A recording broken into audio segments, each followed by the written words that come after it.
پیش خدمت ہے مہم جوئی اور خوفناک مناظر سے بھرپور سنسنیخیز ناول وادی الموت، مصنف ایم راحت۔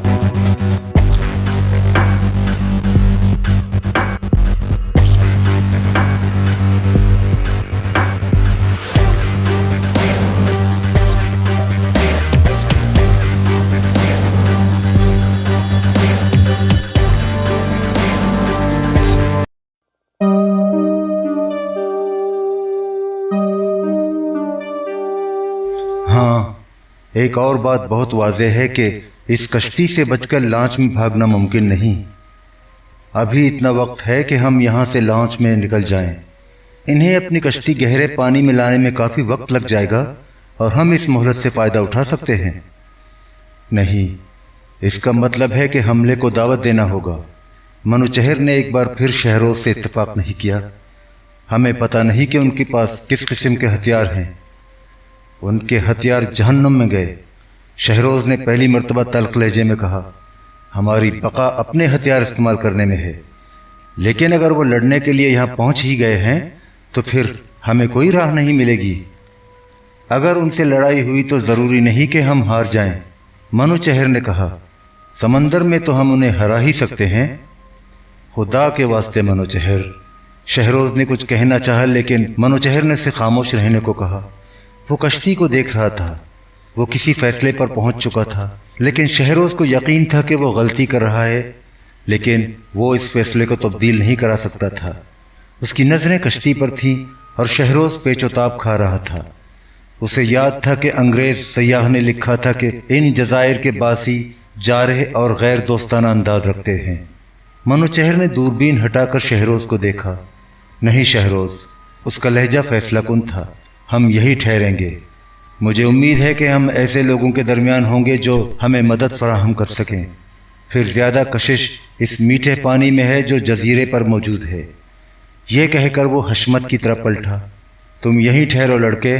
جب یہ کشتی اس مقام تک پہنچے، اس نے ہاتھ سے اس راس کی طرف اشارہ کیا، اس جگہ تو بندوق سے ہوا میں فائر کر کے ہمیں خبردار کر دینا۔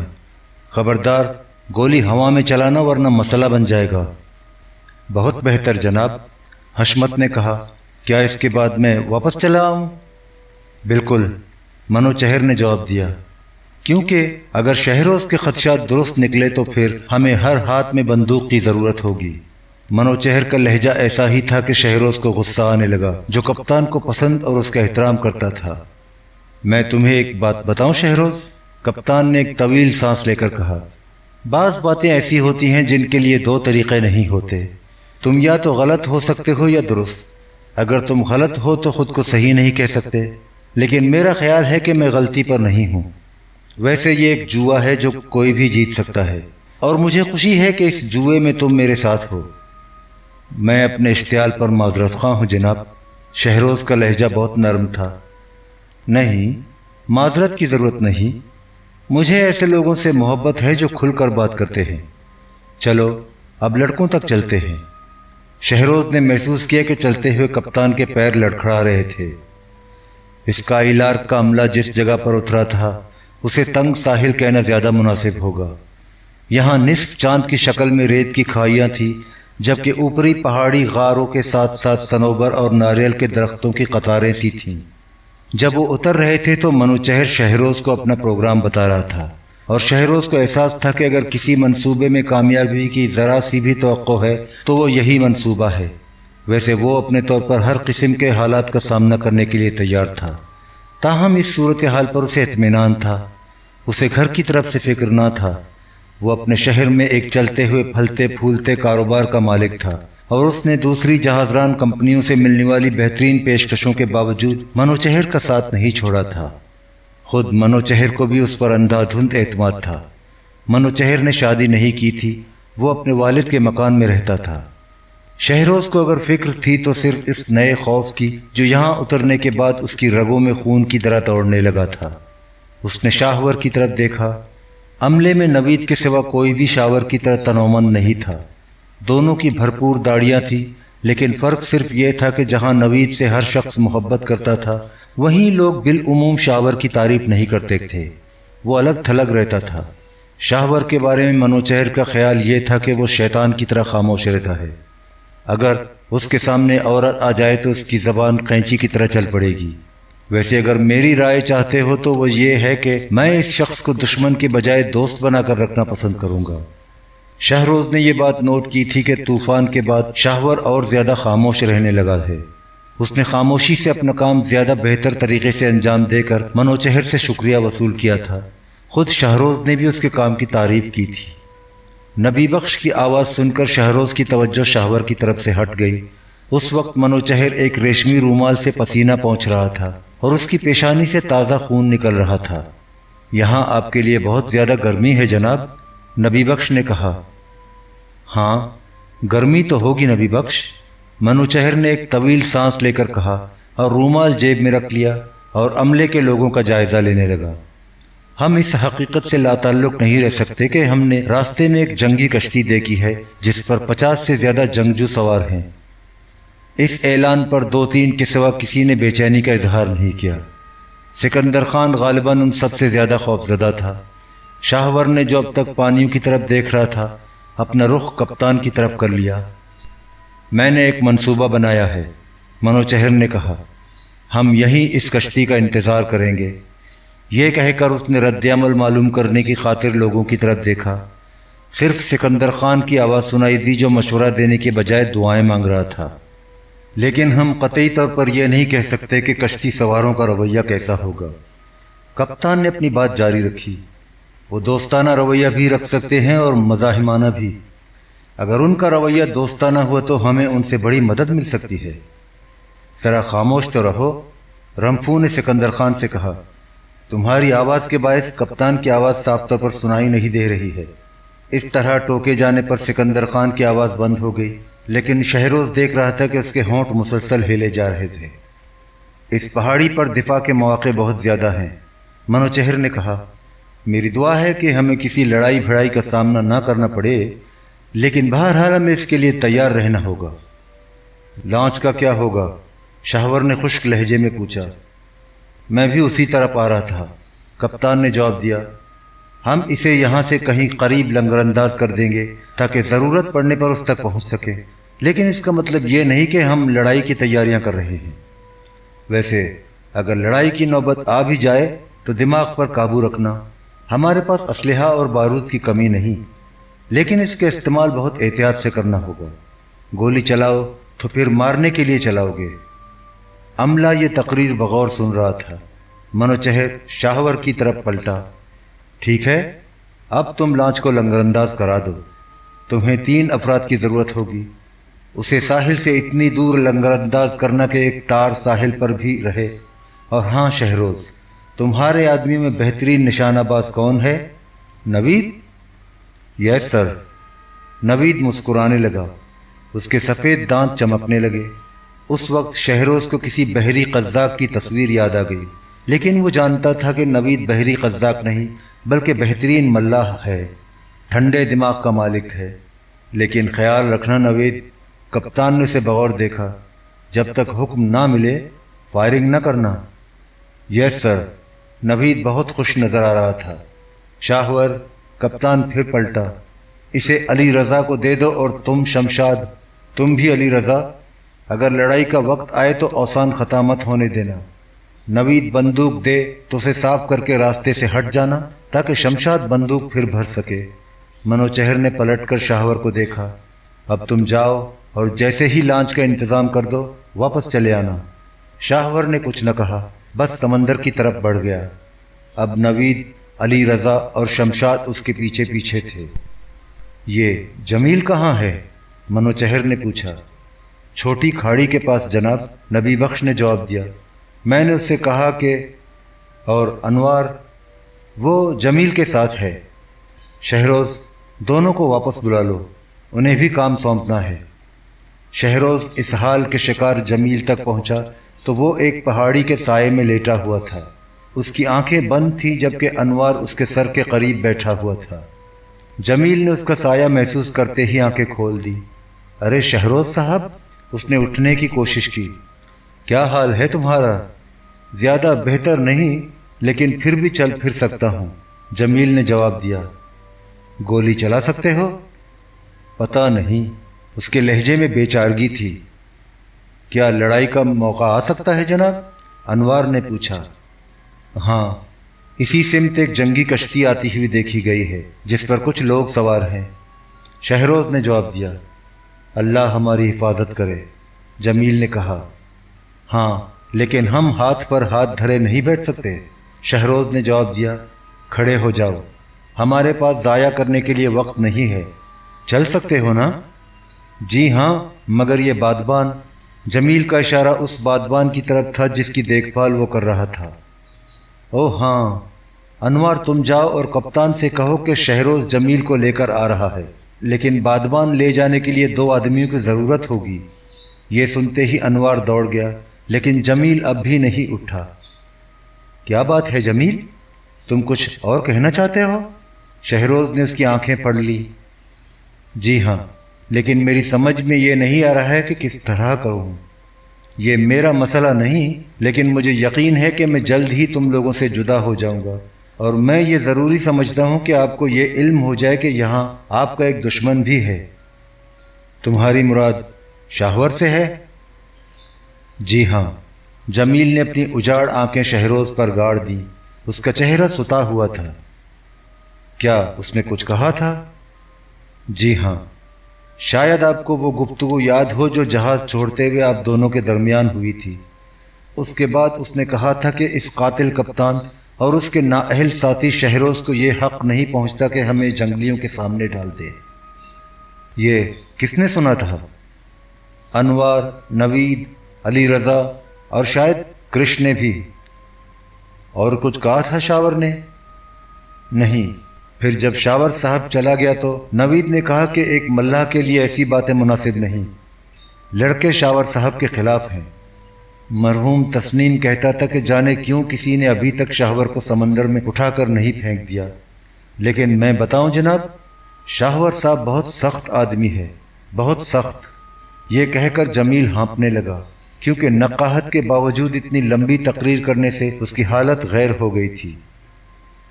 یہ بات تم اپنے تک رکھنا جمیل، شہروز نے اس سے کہا۔ میں یہ راز قبر تک لے جاؤں گا جناب۔ نہیں، مرنے کی باتیں نہ کرو، شہروز نے بڑی شفقت سے اسے تسلی دی۔ جب ہم پورٹ جیکسن پہنچیں گے تو تم ہمارے ساتھ ہوگے۔ آپ کی یہی باتیں زندگی کا حوصلہ دیتی ہیں، جمیل بے بس انداز میں مسکرا کر بولا۔ لیکن میں پورٹ نیکسن تک سانسوں کا بوجھ برداشت نہیں کر سکوں گا، میں تو ختم ہو چکا ہوں جناب، تسنیم اور فرید کی طرح۔ شہروز شاہور اور اس کی کہی ہوئی بات اور اس کے مضمرات پر غور کرنے لگا۔ وہ سوچ رہا تھا کہ یہی باتیں جہازیوں کی بغاوت کو جنم دیتی ہیں۔ شاہور سے اس کی پہلے بھی منہ ماری ہو چکی تھی۔ انوار نبی بخش اور اختر کے ساتھ دوڑتا ہوا واپس آیا تو شہروز کو صرف یہ احساس تھا کہ شاہور اس سے زیادہ قوی اور طاقتور ہے۔ پھر جو ہی حشمت نے فائر کر کے انہیں خبردار کیا تو وہ ہوشیار ہو گئے۔ اس وقت سورج سوا نیزے پر تھا اور پہاڑیوں کے پیچھے کور لیتے ہوئے وہ سب پسینے سے شرابور ہو رہے تھے۔ یہاں خشک گھاس پر کیڑے مکوڑوں کی بہتات تھی اور منوچہر اور شہروز ایک ساتھ اور دوسرے لوگوں کے وسط میں تھے جو ڈھلان کے دونوں طرف پھیل گئے تھے۔ ان کے عقب میں جمیل اور انوار دونوں کے پاس پستول تھے، دوسری طرف شاہور اور ایک طرف رمسو تھا۔ جو میں نے کہا اس پر عمل کرنا لڑکے، شہروز نے انوار سے کہا۔ نیچے کی طرف گولی چلانا اور دستے کو زیادہ مضبوطی سے پکڑنا، وگرنہ نشان خطا جائے گا۔ بہت بہتر جناب، انور پوری طرح سمجھ چکا تھا۔ اور اس وقت میرے ساتھ رہو جب تک میں تمہیں منع نہ کروں۔ بہت بہتر جناب۔ خوفزدہ تو نہیں ہو لڑکے؟ ہرگز نہیں، بالکل نہیں۔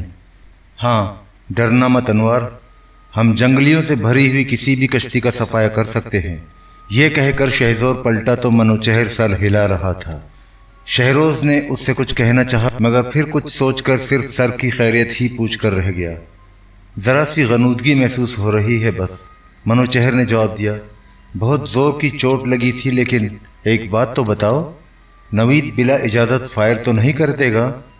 نوید اور اس کے ساتھی لانچ پر مورچہ بند تھے۔ نہیں، اس کے ساتھ شمشاد بھی ہے اور دونوں ٹھنڈے دماغ کے مالک ہیں۔ اس کے پاس فاضل بندوق ہے؟ جی ہاں،